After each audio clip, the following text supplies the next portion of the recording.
337 డ్రోన్లు అంటే మీకు యుక్రెయిన్ రష్యాపై నిన్న చేసిన దాడులు ఎంతండి 337 డ్రోన్లను అట్ ఏ టైము వీళ్ళు రష్యాపై వాడారు. అంటే గత 4 ఏళ్లలో ఈ యుక్రెయిన్ రష్యా యుద్ధము స్టార్ట్ అయ్యి 4 ఇయర్స్ కదా, అంటే ఈ 4 ఏళ్లలో ఇంత పెద్ద అటాక్ అనేది యుక్రెయిన్ వాళ్ళు రష్యాపై చేయలేదు. సరేనండి, చేశారు. ఇప్పుడు ఏంటి అంటే మీరు ఈ కాంటెక్స్ట్ చూడాలండి. ఇప్పుడు జెలెన్స్కీ అమెరికా రావడము, సో ఇక్కడ వీళ్ళు సీజ్ ఫైర్ గురించి మాట్లాడడము, మినరల్ డీల్ అని చెప్పారు. సో ఈ మినరల్ డీల్ని ఒప్పుకోకుండా జెలెన్స్కీ వెళ్ళిపోయాడు. వెళ్ళిన వాడు యూకే, ఫ్రాన్స్ నాయకులను కలిశాడు. సో ఇవాళ పరిస్థితి అంటే సౌదీ అరేబియాలో వీళ్ళు మీటింగ్స్ పెట్టుకున్నారు. ఫస్ట్ లెవెల్లో ఏంటి, రష్యా అధికారులు, ట్రంప్ అఫీషియల్స్ వీళ్ళు కలిసి మాట్లాడారు. సో ఒక రకమైన ఒప్పందాలు, అగ్రిమెంట్స్కి వీళ్ళు వచ్చారు. నెక్స్ట్ లెవెల్లో ఏంటి, యుక్రెయిన్కి సంబంధించిన అధికారులు, అమెరికా అఫీషియల్స్ వీళ్ళు కూర్చొని మాట్లాడతారు.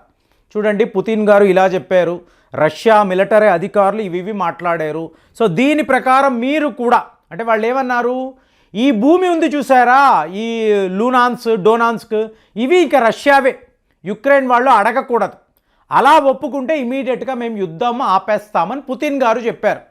ఇదే విషయాన్ని మార్క్ రూబియో, ఇతనెవరు, మీకు అమెరికా యొక్క స్టేట్ సెక్రటరీ ఆఫ్ స్టేట్ అంటారు, అంటే వాళ్ళ ఫారిన్ మినిస్టర్.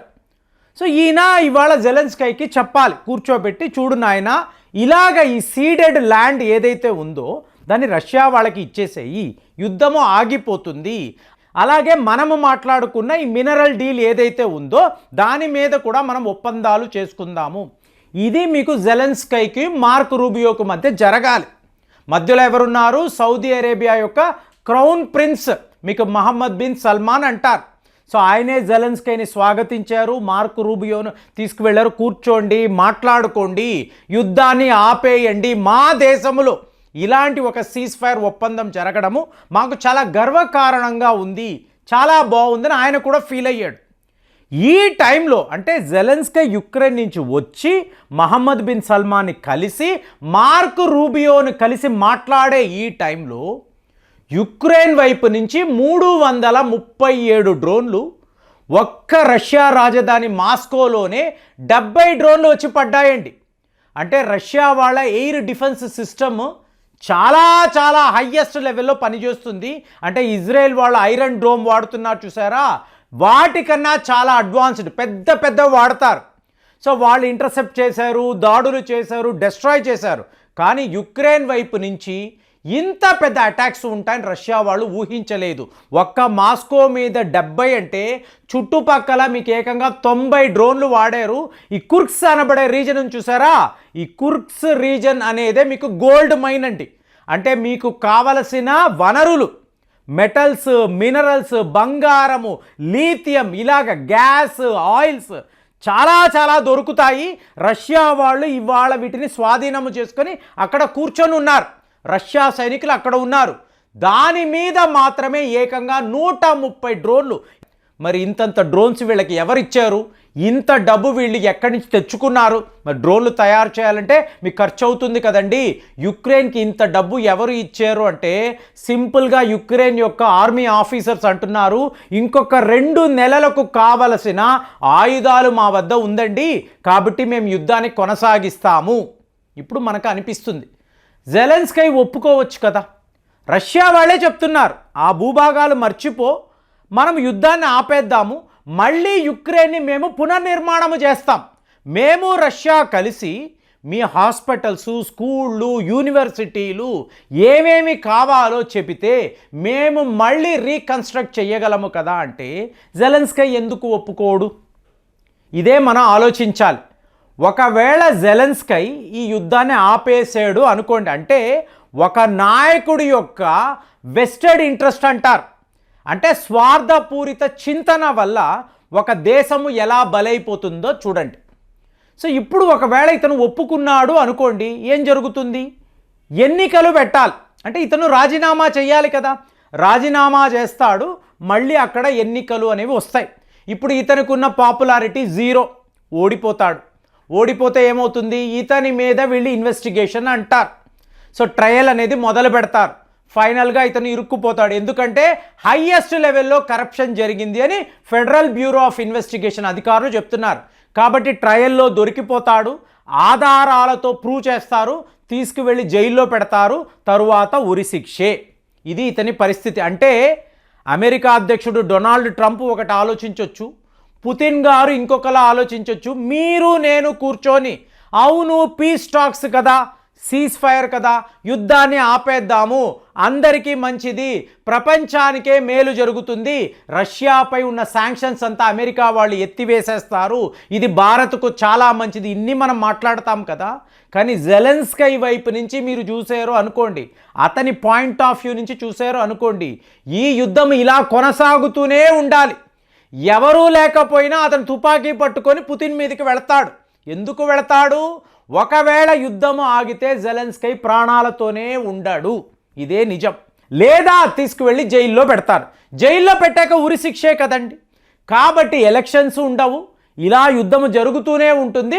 జెలెన్స్కీ బయట ఉంటాడు, నేను దేశము కోసం పోరాటాలు చేస్తున్నాను, రష్యాను ఎదిరిస్తున్నాను, పుతిన్పై యుద్ధము ప్రకటించాను, చూడండి 337 డ్రోన్లు అట్ ఏ టైం మేము వాడి యుక్రెయిన్ ఒక బలమైన దేశము, బలహీనమైన వాళ్ళము కాము అని చెప్పి ప్రపంచానికి చూపిస్తున్నాము, నేను ఒక వార్ హీరోని, ఇలా మాట్లాడే ప్రయత్నాలు చేస్తున్నాడు. సో ఇదంతా మరి పుతిన్ గారికి తెలుస్తుందా? డొనాల్డ్ ట్రంప్ గారు గమనిస్తున్నారా? వీళ్ళ ఎజెండాలో ఉన్నారు. కానీ జెలెన్స్కీ తన అజెండాను ముందు పెడుతున్నాడు. ఈ యుద్ధం ఇలాగే కొనసాగుతుంది, మా వద్ద డబ్బు అయిపోయే వరకు, ఆయుధాలు అయిపోయే వరకు నేనైతే యుద్ధాన్ని ఆపేను అంటే నాకే ప్రమాదము, నేను ఒక గొప్ప నటుడిని, కాబట్టి నా ప్రజలను చాలా ఈజీగా నా యాక్టింగ్ స్కిల్స్తో నేను ఏమార్చగలను. మా సైనికులైతే ఆల్రెడీ ఏమారిపోయి ఉన్నారు, పారిపోయే వాళ్ళు పారిపోయారు, లేదు యుక్రెయిన్ ద గ్రేట్ కంట్రీ అని చెప్పి ఫైట్ చేసేవాళ్ళు ఉన్నారు, ప్రాణాలు పోగొట్టుకున్నారు. ప్రాణ త్యాగాలే కదా, వాళ్లే కదా చేస్తున్నారు. నేను నా బంకర్లో ప్రశాంతంగా ఉన్నాను కదా, దాక్కొని ఉన్నాను కదా, ఇన్ని జెలెన్స్కీ ఆలోచిస్తున్నాడు. కానీ మీరు ఇంకొక వైపు చూశారనుకోండి, ఇన్నిన్ని దేశాలు, యూరోప్కి సంబంధించిన ఇన్ని దేశాలు, వీళ్లకు యుక్రెయిన్ అనబడే దేశము కావాలి, ఆ వనరులు కావాలి, వాళ్లకు అక్కడ ఉండే ఆ గోల్డ్ మైన్ అనే దాన్ని యూకే, ఫ్రాన్స్ వీళ్ళు తీసుకువెళ్ళాలి అనే ప్లాన్లో ఉన్నారు. దానికి ఈలాన్ మస్క్ గారు ఇప్పుడు 337 డ్రోన్ అటాక్స్ అన్నప్పుడు బ్లాక్ స్ట్రోమ్ అనబడే ఒక సంస్థ మేము చేసాము అన్నట్టుగా ప్రకటించారు.